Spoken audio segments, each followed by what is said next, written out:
Hello, my name is Hannah Goff, and I am a senior education student.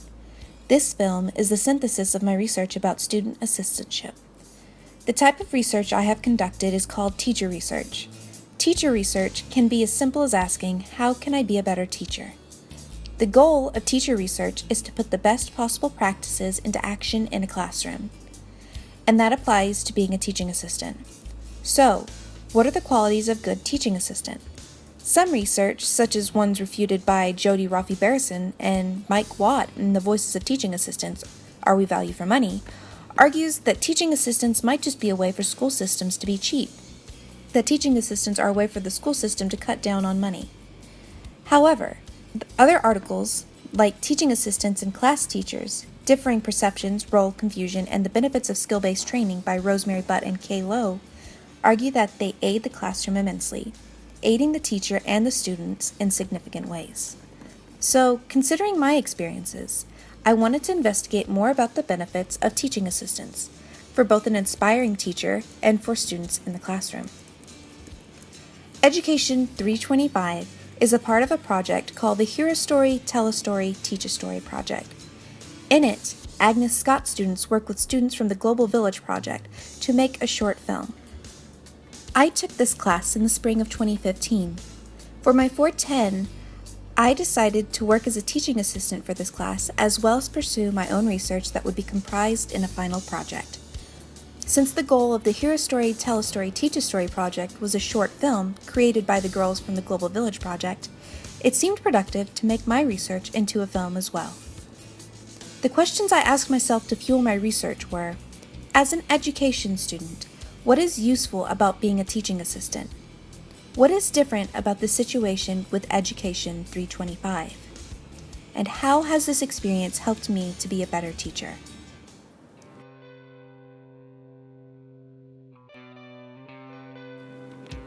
I was nervous the first day of class because I did not know what the dynamics of the classroom were, nor did I know how I really fit into it.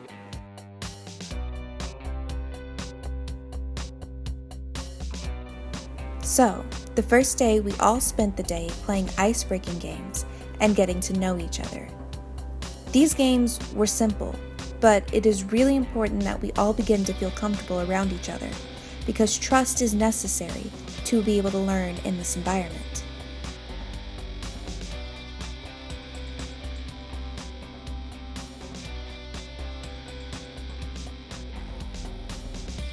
Because the class is already comprised of education students teaching other students, I needed to ask myself how I fit into the classroom and how I could aid Dr. Emmert and both sets of students effectively. In the second session, the students started working with the cameras and making short recordings.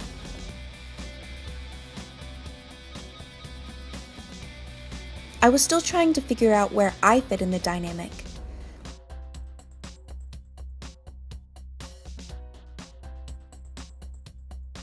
For that class, Dr. Emmert asked me to take photos of the different groups. This gave me a physical job to do, but I soon learned it wouldn't be the only thing I would be doing that day.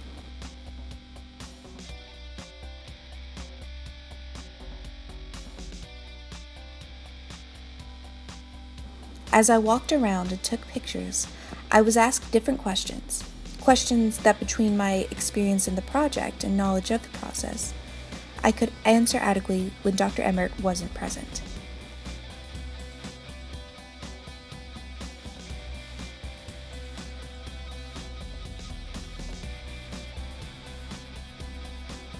However, I also realized the difference of having two groups of students to work with.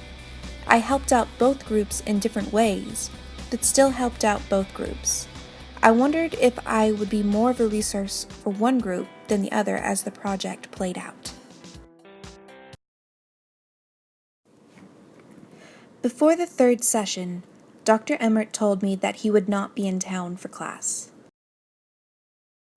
Instead, I would be in charge of running the class, which included introducing the Global Village Project students to using the computer. I knew how to do everything that was asked, but that didn't stop me from being apprehensive.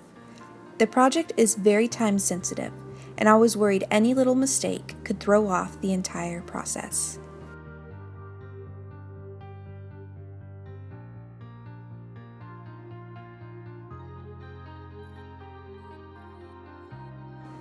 However, that didn't happen though. We did have mistakes, such as the music site we wanted to use refusing to work. But when mistakes happened, I worked with the class to come up with alternate solutions to continue being productive towards our goals.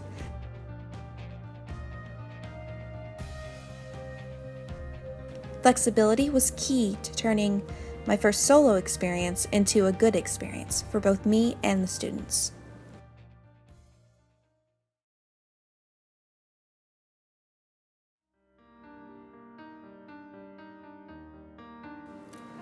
Dr. Emmert was back for the 4th class, and we started recording the stories that the Global Village Project girls wanted to make a movie about.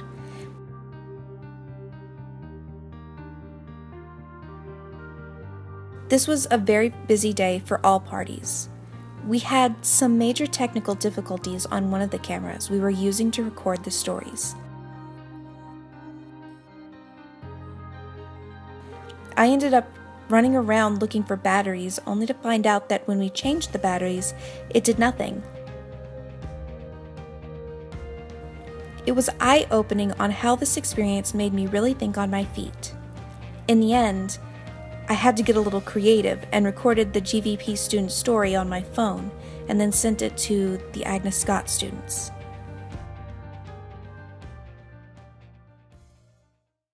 The 5th session, we had to be a little flexible with our time frame. Originally, we were going to start editing the stories for the films, but not all of the stories were able to be edited. So, instead, we worked more on creating another film called A Man Said to the Universe, based on a poem. Students took the poem and used a movie maker and Google Images to make a film. It was rewarding to see that with little prompting, they were already using the technology well and making it apply to their interests and needs, even if that meant getting a little distracted looking up Thai drama actors.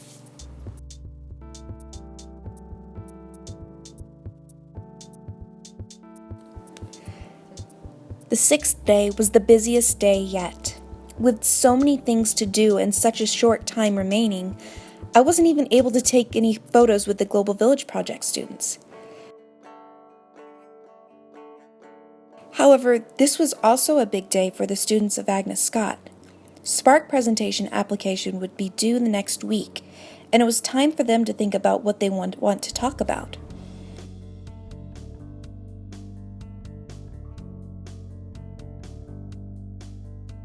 They broke up into 2 groups to discuss it. I again felt a little out of place, not knowing how to help the Agnes Scott students in this process, as many students at Agnes have given presentations in the past.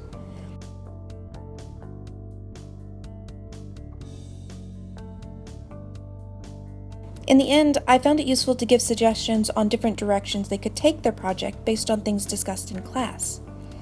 I also tried to talk about my own experiences with Spark and how that might influence their decisions.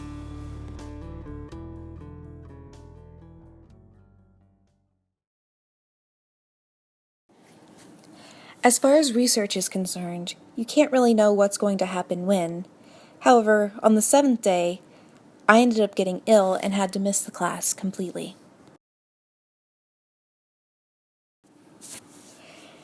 The final day of getting the videos together. This day had the biggest time crunch, as everything had to be done before the end of the day.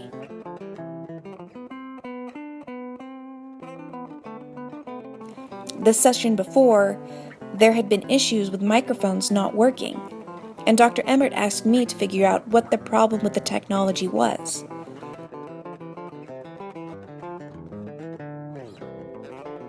This required me to both mess around with the microphones and talk to ITS to get it fixed. A lot of the class was me answering different tech problems, whether with the mics or with different aspects of the Movie Maker software.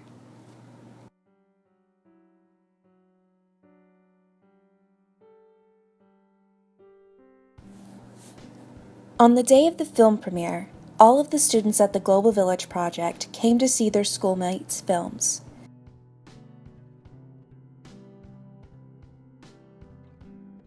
This would be the last time we would work with the students for the class. It was a good feeling to see the entire project come together.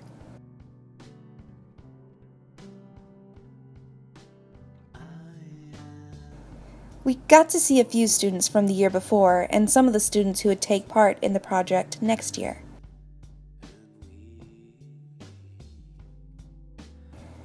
Both Global Village Project students and Agnes Scott students looked on the films with pride. I also felt a sense of pride, having become much more comfortable with helping out students on the projects and more confident in my teaching position. So after all the experience of the class, I came back to my initial questions. As an education student, what is useful about being a teaching assistant? Teaching assistants act as an aid for everyone. They aid the primary teacher by doing tasks that the teacher does not have the time or availability to do. A teacher can't be everywhere at all times, so being able to rely on someone to figure out technology problems or continue class when other obligations would have made such more difficult can be extremely useful. They aid the students by providing information and being a liaison between the teacher and the students. A teaching assistant is able to answer students' questions more easily as there is a little bit more freedom to go around and make sure all the students understand, as well as students are sometimes more comfortable to ask questions of their peers than their professors. Also, it provides the students with someone they can bring up any issues. What is the difference about the situation with Education 325? There were a lot of things different from a traditional classroom. First, instead of only one group of students, there were two, and both groups had different needs from a teaching assistant. I had to be able to help address issues on both sides instead of only focusing on one group.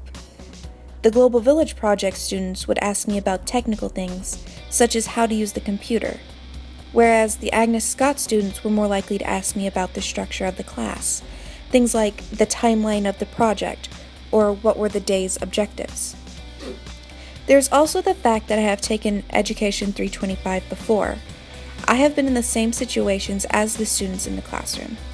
I can see it from their perspective, which adds another level to being the teaching assistant. While many teaching assistants will have taken classes similar to the one they are aiding, I took part in the same project by the same professor at the same school with the same goal. How has this experience helped me to be a better teacher? This experience has taught me a lot about being a better teacher and some qualities that will enhance with my ability to teach effectively. The first is flexibility is key. While it is good to prepare for the worst, you can always fix problems that come at you.